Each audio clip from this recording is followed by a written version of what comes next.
পাইছে তো জৰিনা বাইদেউৰ হাজবেণ্ডটো দেখিছে প্ৰডাক্টটো ভাল মানুহে ল'ব কৰা এইটো কাম আপুনি মানুহক এইটোৱেই কওক যে মই প্ৰডাক্ট লৈছিলোঁ টুথপেষ্ট ইউজ কৰিছিলে মানুহক দিছিলোঁ ভাল পাইছে আৰু তাৰপিছত মোৰ আপলাইনে বুজাইছে এইটো বিজনেছ এনেকুৱা তো ময়ো এইটো বিজনেছ কৰিছোঁ আৰু আজিৰ দিনত বহুত মানুহে প্ৰডাক্টৰ পৰা লাভ লৈছে আৰু ময়ো 2-4 পইচা ইয়াৰ পৰা ইনকাম কৰি আছোঁ আৰু মোৰ পুৰা বিশ্বাস আছে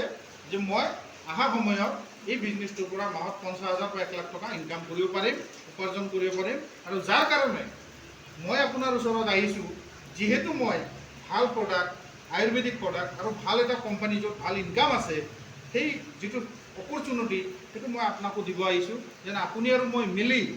আনিবালা সময়ত ময়ো ইনকাম কৰিম আপুনিও ইনকাম কৰিব আৰু 10জনক ইনকামৰ জেগা আৰু 10জনৰ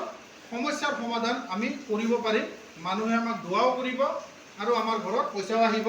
সেইকাৰণে মই আপোনাৰ ঘৰত আহিছোঁ প্ৰথম পাৰ্পজটো এনেকৈ ক'ব লাগে বুজি পাইছেনে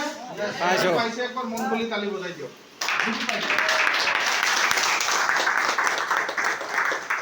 ইয়াক কোৱা হয় পাৰ্পজ কাৰণ